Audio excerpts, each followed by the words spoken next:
হাতে আর মাত্র 1 বছর। আসছে তুষার যুগ। বরফে ঢাকবে গোটা পৃথিবী। জলবায়ু পরিবর্তনের বিধ্বংসী প্রভাবগুলি ক্রমে স্পষ্ট হয়ে উঠছে।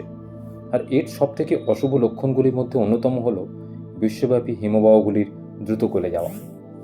একসময় এই বরফের নদীগুলিতে চিরন্তন বলে মনে করা হতো কোনোদিনই এগুলি গলবে না, কিন্তু এখন সেগুলি ক্রমবর্ধমান তাপমাত্রার প্রভাবে ব্যাপকভাবে গলে যাচ্ছে, যা সাময়িকভাবে গোটা পৃথিবীর সামনে অস্তিত্ব সংকট তৈরি করেছে। এতদিন পর্যন্ত মনে করা হতো আমাদের হাতে বোধহয় কিছুটা সময় আছে, কিন্তু নেচার কমিউনিকেশনস জার্নালে প্রকাশিত এক সাম্প্রতিক গবেষণাপত্রে দাবি করা হয়েছে দ্রুত হারে হিমবাহ গলনের ফলে 2025 সালের মধ্যেই বন্ধ হয়ে যেতে পারে গালফ স্ট্রিম বা উপসাগরীয় স্রোত। এই স্রোত বন্ধ হয়ে যাওয়া মানে উত্তর গোলার্ধের একটা বড় অংশে নেমে আসবে তুষার যুগ। গালফ স্ট্রিম বা উপসাগরীয় স্রোত তৈরি হয় পশ্চিম উত্তর আটলান্টিক মহাসাগরে। মেক্সিকো উপসাগর থেকে এই উষ্ণ সামুদ্রিক স্রোত ফ্লোরিডার উপকূল বরাবর উত্তর দিকে প্রবাহিত হয়ে উত্তর ক্যারোলিনা থেকে পূর্ব দিকে মোড় নেয় এবং আটলান্টিক জুড়ে উত্তর পূর্ব দিকে প্রবাহিত হয়। এই প্রবাহ উত্তরে উষ্ণ নোনা জল বহন করে আনে। গ্রীষ্মমণ্ডলীয় এলাকাগুলি থেকে উচ্চ অক্ষাংশের এলাকাগুলিতে তাপ বয়ে আনে।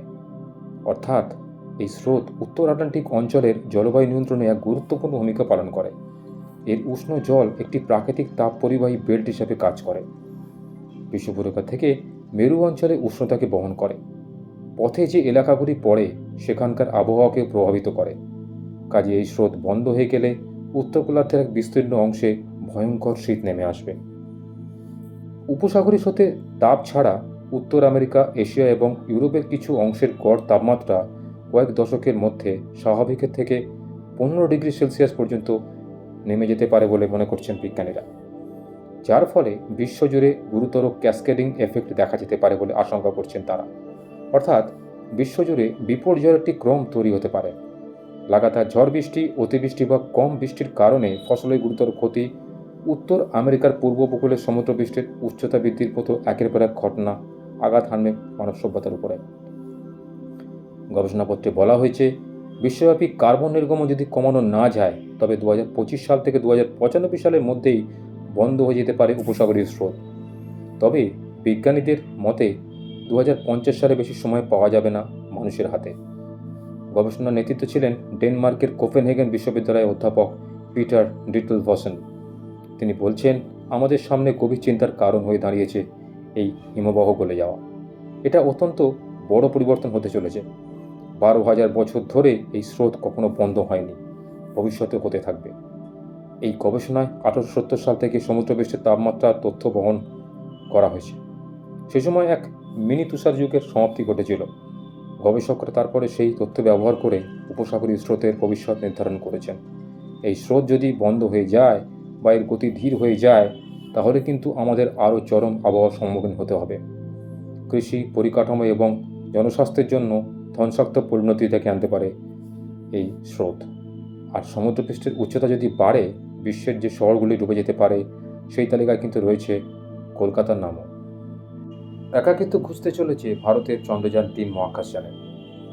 চাঁদের দক্ষিণ মেরুতে শীঘ্রই বন্ধুকে পাশে পেতে চলেছে সে।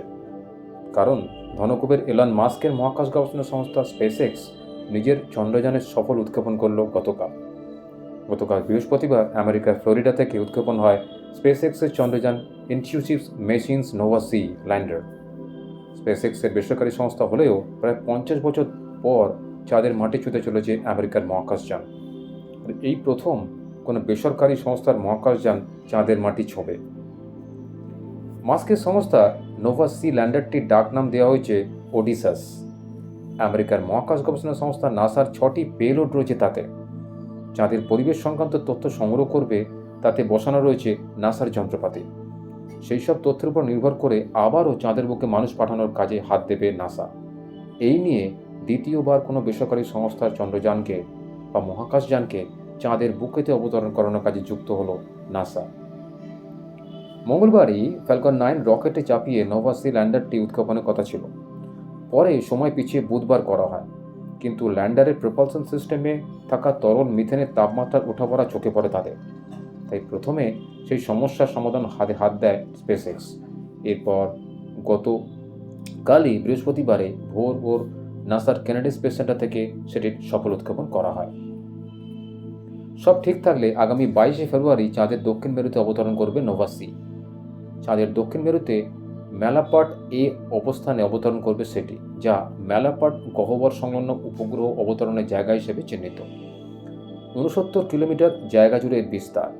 চাঁদের দক্ষিণ মেরু বিন্দু থেকে এই জায়গার দূরত্ব 300 কিলোমিটার। এখনও পর্যন্ত যে তথ্য পাওয়া গেছে, আগামী দিনে চাঁদের বুকে মহাকাশ অভিযানের সহায়ক পরিবেশ গড়ে তুলতে এবং মানুষের প্রাণ ধারণের উপযুক্ত পরিবেশ গড়ে তুলতেই এই নোভা সি অভিযান। চাঁদের বুকে বেসরকারি সংস্থাগুলি মহাকাশযান পাঠাতে বিশেষভাবে উদ্যোগী নাসা, কারণ নাসার আর্টেমিস প্রকল্পের আওতায় চাঁদে ফের মানুষ পাঠানোর প্রস্তুতি শুরু করেছে তারা। তার আগে যত তথ্য পাওয়া যায় ততই ভালো। এর আগে বেসরকারি সংস্থা অ্যাস্ট্রোবোটিকের উৎক্ষেপণেও যুক্ত ছিল নাসা, কিন্তু পালকের মতো চাঁদের মাটি ছোঁয়ার লক্ষ্যে ব্যর্থ হয় সেটি। উড়ানের পর জ্বালানি চুঁয়ে পড়তে থাকে, ফলে কার্যত সে মিশনটি অসফল হয়েছিল। পৃথিবীতেই পড়ে ভেঙে পড়ে সেটি। আশা করা যাচ্ছে আগামী 22শে ফেব্রুয়ারি নাগাদ আমেরিকার এই নোভা সি ল্যান্ডারটি সফলভাবে চাঁদের মাটিতে পদার্পণ করবে এবং বিশ্বে আর এক ইতিহাস রচনা করবে।